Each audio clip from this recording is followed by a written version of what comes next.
G'day there folks, I'm Charlie and welcome to LycanCo. I'm here to show you how we at LycanCo, or more specifically me at LycanCo, make the great products you get to enjoy. In this case, the pleasing lavender bar soap.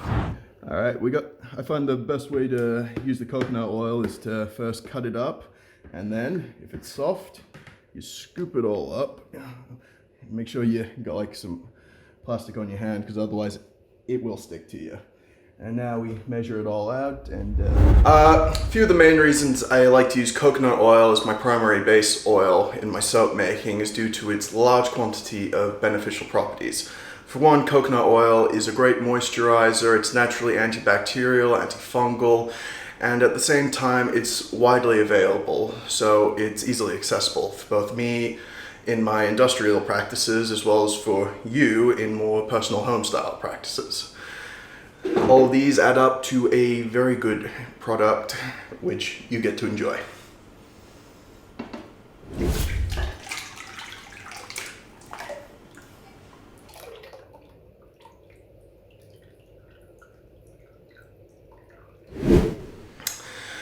The other two base oils I use in my products are olive and grapeseed.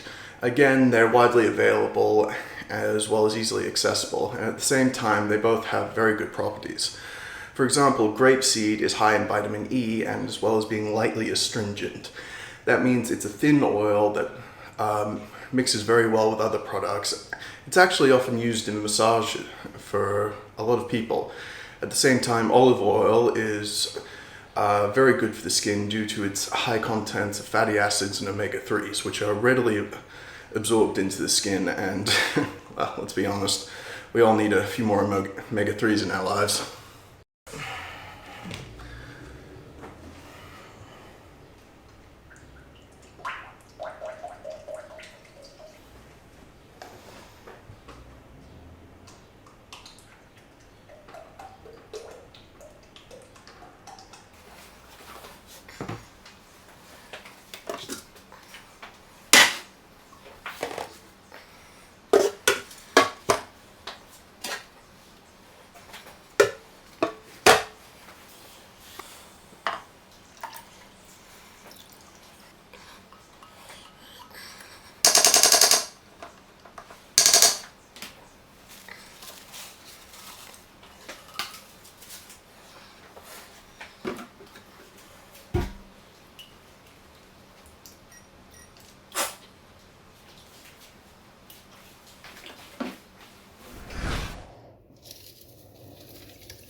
And here we are. Now it's time to get to the dangerous part of soap making, lye water.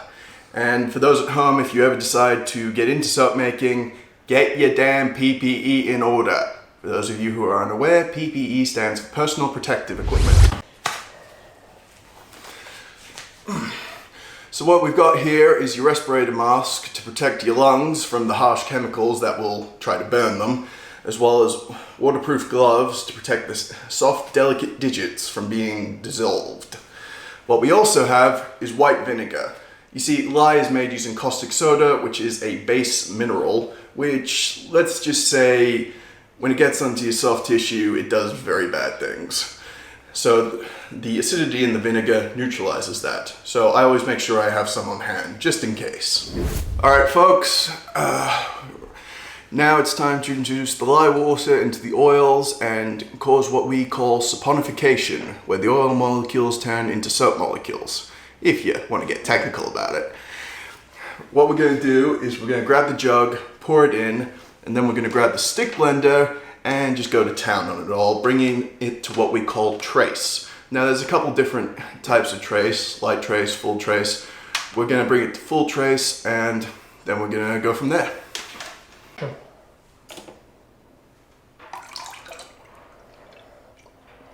See how it changes color immediately upon insertion? That is the chemical reaction we call saponification in process. And now, because we don't want to wait, we bring in the machinery.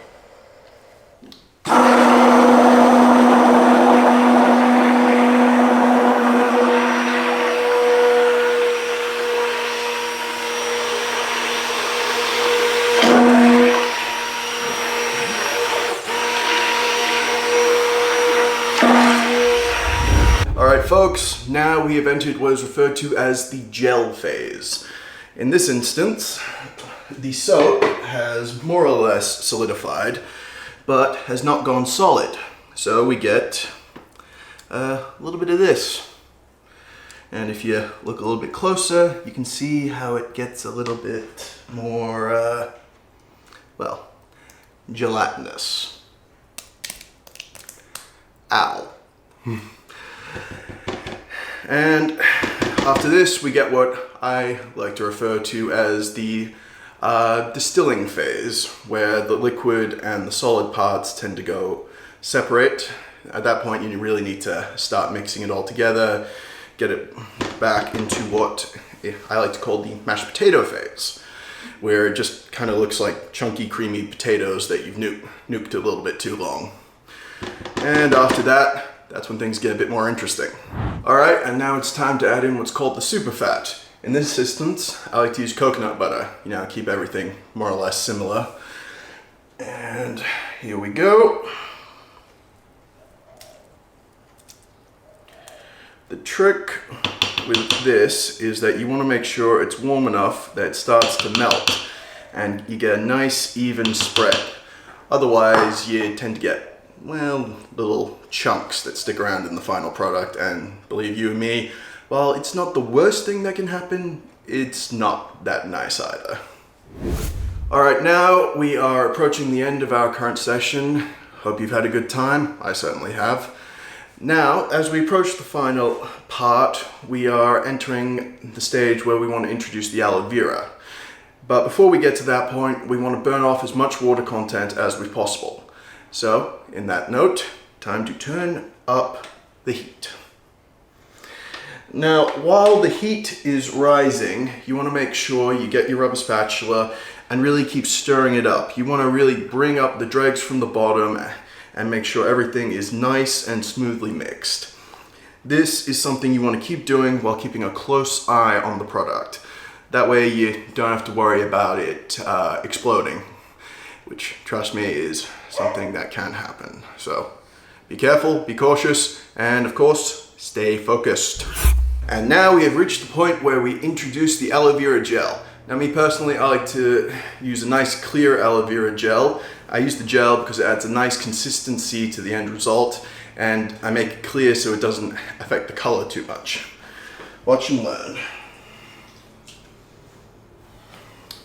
Dun, dun, dun, dun, dun, dun, dun. Slop. And now we just stir it all in, making sure we keep up the heat so that everything melts together nice and evenly and get a nice end result. At the same time, you want to make sure it's hot enough to burn off the water content in the gel. That can be a little bit tricky, so I recommend a bit of trial and error until you find that sweet spot you're comfortable with. At the same time, you gotta make sure you keep on stirring. You will build up muscles you did not know you had, and you will feel pains you were not aware you were capable of. Alright, thank you and good night. Not yet, of course. Pretty soon we'll be introducing the essential oil and then ladling it all into the molds. Looking forward to it? I certainly am. Alright folks, we're down to the last couple stages. Time to add in the essential oils, and then we get to put it in the mold and get to the most enjoyable part, which I'll fill you in on at the end. Whew, that really clears out your cobwebs, let me tell you. Alright, and now once it's fully mixed in, it's time to put it into the molds, which are right over there. Give me a moment.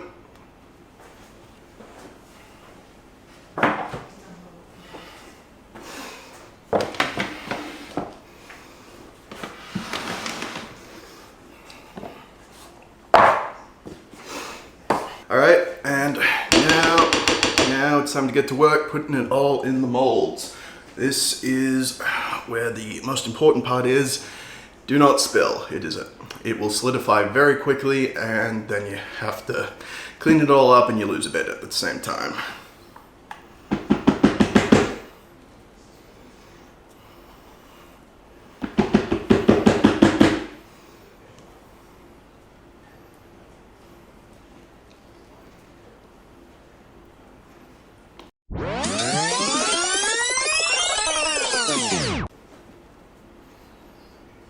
You want to make sure when it's in the molds you get a nice even spread, no air pockets, which is something the rubber spatula comes in handy for.